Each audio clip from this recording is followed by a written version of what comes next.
한때 유명했고 당대 가장 큰 배였던 타이타닉은 치명적인 충돌과 세월에 의해 찢겨져 이제 두 개의 거대한 조각으로 약 600m 해저에 놓여 있습니다. 타이타닉의 선미는 해저에 부딪힌 후 완전히 파손되었지만 내부의 많은 부분이 보존되어 있어 뱃머리는 여전히 알아볼 수 있습니다. 배의 러스티클에서 특정 유형의 박테리아가 발견됐어요. 러스티클은 갈색으로 형성된 녹을 말합니다. 배의 재료인 연철이 산화되면서 수중 깊은 곳에서 발생해요. 박테리아가 타이타닉 선체의 철을 하나씩 먹어치운다는 뜻이죠. 2030년까지 다 먹어치울 것으로 보여요. 그건 난파선이 영원히 사라질 것으로 예상된 시기보다 훨씬 빠릅니다. 물속에서 난파선을 인양해서 보관하는 것이 더 쉬울 것이라고 생각할 수도 있습니다. 하지만 그렇게 하려고 하면 난파선이 부서질 거예요. 110년 이상 물속에 있었기 때문에 녹이 슬어 심해에서 배를 꺼낸다고 해도 일부는 재건할 수 없을 거예요. 타이타닉호 침몰 당시 생존한 700여 명은 타이타닉호가 해저에 부딪혔을 때 어떤 소리를 들을 수 있었을까요?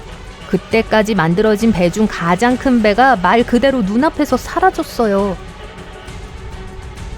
하지만 소리는 물에서 공기 중으로 전달되지 않았을 가능성이 높습니다.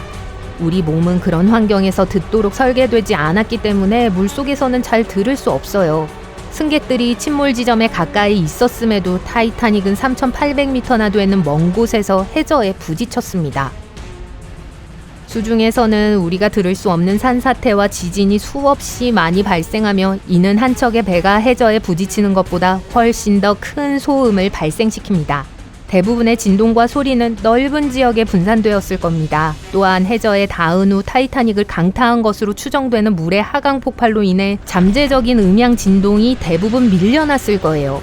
게다가 해저는 그렇게 큰 소음을 내기에는 바위가 단단하지 않습니다. 많은 생존자들이 타이타닉이 부서질 때 끔찍한 소리를 들었다고 말했지만 배가 수면 아래로 사라진 후 소리를 들었다고 말한 생존자는 없었습니다. 일부 생존자들은 주로 여성과 어린이를 포함한 승객들이 구명 보트에 올라타고 있을 때 얼마나 혼란스러웠는지 이야기했습니다. 구명 보트가 충분하지 않았고 일부 구명 보트는 정원을 채우지도 못했어요. 이런 상황에서 어떻게 대처해야 할지 아무도 몰랐습니다. 구명보트 훈련은 타이타닉이 빙산에 부딪히기 전날 오전에 예정되어 있었습니다. 하지만 어떤 이유에선지 훈련은 취소됐어요. 모두가 침몰할 수 없다고 믿는 거대한 원양 여객선이 바다를 가로지르는 여행을 떠납니다. 도중에 빙산에 부딪혀 침몰한다는 이야기는 누구나 다 아는 이야기죠. 하지만 무서운 사실은 이것이 타이타닉이 해저에 가라앉거나 건조되기 14년 전인 1898년에 출간된 소설 타이탄의 난파의 줄거리이기도 하다는 거예요. 소설에서 타이타노는 무서울 정도로 비슷한 이름이기도 하죠. 모든 승객이 탑승할 수 있는 구명조끼와 구명보트가 충분하지 않았습니다. 또한 타이타닉과 크기가 거의 같은 당시의 가장 큰 배였습니다. 그리고 타이탄과 타이타닉은 모두 4월에 침몰했어요. 도로시 깁스는 미국의 무성 영화 배우였습니다. 그녀 역시 타이타닉호의 승객 중 한 명이었습니다. 그녀는 재앙에서 살아남았어요. 그녀는 뉴욕에 도착하자마자 타이타닉에서 구출되다를 촬영하기 시작했습니다. 이 영화는 배가 침몰한 지 한 달 만에 개봉했습니다. 도로시는 실제로 배에 탔을 때 신었던 신발과 옷까지 그대로 입고 있었죠. 영화는 성공했지만 화재로 소실되어 추억 속에만 존재하게 되었습니다. 잭 도슨처럼요. 타이타닉호가 부딪힌 빙산 근처 차가운 바다의 거센 파도 속에서 홀로 있었던 건 아니었어요. SS 캘리포니아호는 비교적 가까이에 있었습니다.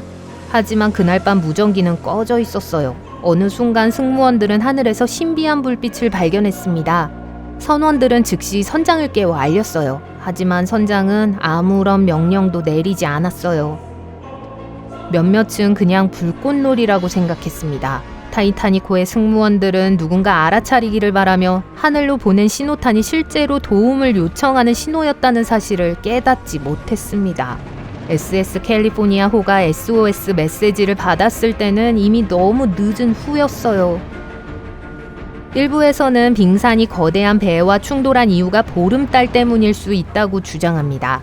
타이타닉이 그 지역을 지나갈 때 보름달이 떠서 엄청나게 강한 조류가 발생해 빙산 여러 개가 남쪽으로 밀려갈 수 있다는 것입니다.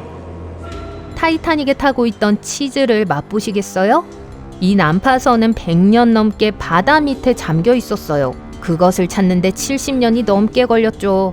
그때까지 배와 함께 가라앉은 대부분의 음식은 당연히 상한 상태였습니다. 하지만 아직 일부가 남아있을 가능성이 있어요. 치즈와 같은 일부 식품은 부패로부터 보호됩니다. 우유를 치즈로 만드는 미생물은 제품이 상하지 않도록 특별한 조건을 만들어내죠. 타이타닉에서 살아남은 물건은 여러 가지가 있습니다. 엄마와 딸이 소녀의 할머니에게 쓴 함께 떠난 놀라운 여행에 대한 손편지. 이 편지는 100년 이상 보관되어 왔으며 경매에서 낙찰되었습니다. 난파선에서 낡은 흰색 면장갑 한 켤레가 발견되었습니다. 타이타닉의 음악가들은 마지막 순간까지 연주를 했습니다. 잔해 속에서 악보와 오래된 바이올린 한 대가 발견되었습니다. 승무원 중 한 명이 빙산이 가까이 다가오고 있음을 경고하기 위해 3번 울린 종도 발견되었습니다. 배가 물속으로 들어간 시각인 오전 1시 45분에 멈춘 회중시계도요. 어쩌면 한 사람이 타이타닉의 운명을 바꿀 수 있었을지도 모릅니다. 데이비드 블레어는 꽤 운이 좋은 사람이었어요. 그는 타이타닉의 2등 항해사 자리를 맡기로 되어 있었죠. 그는 마지막 순간에 배에서 내렸고 결국 목숨을 구할 수 있었습니다. 그에게는 큰 행운이었지만 무언가가 그의 기쁨을 흐리게 했어요. 만약 그가 배와 승객을 구할 수 있는 유일한 사람이었다면 어땠을까요? 과거에는 배에 지금처럼 스마트 첨단 기술이 없었습니다.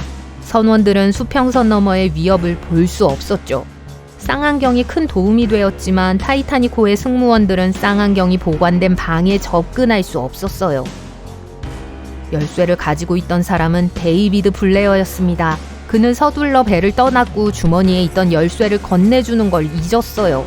승무원들이 쌍안경을 사용할 수 있었다면 빙산을 제 시간에 발견하고 항로를 변경할 충분한 시간을 확보할 수 있었을지도 모릅니다. 타이타닉을 해저로 보낸 거대한 빙산은 그린란드 남서부에 내린 눈으로 만들어졌을 가능성이 있습니다. 과학자들은 컴퓨터 모델을 사용하여 그 해의 해류와 기상 수치를 고려하여 빙산이 특정 해에 이동한 경로를 계산하기도 했어요. 빙산의 길이는 520m, 무게는 약 75톤이었을 것으로 추정돼요. 타이타닉과 충돌할 당시에는 1.5톤으로 줄어든 상태였습니다. 바이올렛 콘스탄스 제소브는 많은 사람들이 미스 언싱커블이라고 불렀어요. 그녀는 겨우 24살의 나이에 타이타닉 승무원으로 입사했습니다. 배가 빙산에 부딪히던 비극적인 날 밤 그녀는 침대에 누워 있었습니다. 무슨 일이 일어나고 있다는 소식을 듣자마자 옷을 입고 재빨리 갑판으로 올라갔어요. 바이올렛은 승객들이 구명보트에 타는 것을 도왔습니다. 4년 후인 1916년 그녀는 타이타닉의 자매선인 브리테니커호에 타고 있었습니다. 다시 한번 배가 가라앉기 시작했어요. 바이올렛은 또 다른 사고에서 살아남았을 뿐만 아니라 배가 수면 아래로 사라지기 전에 다른 사람들이 배에서 탈출할 수 있도록 다시 한번 도움을 주었습니다.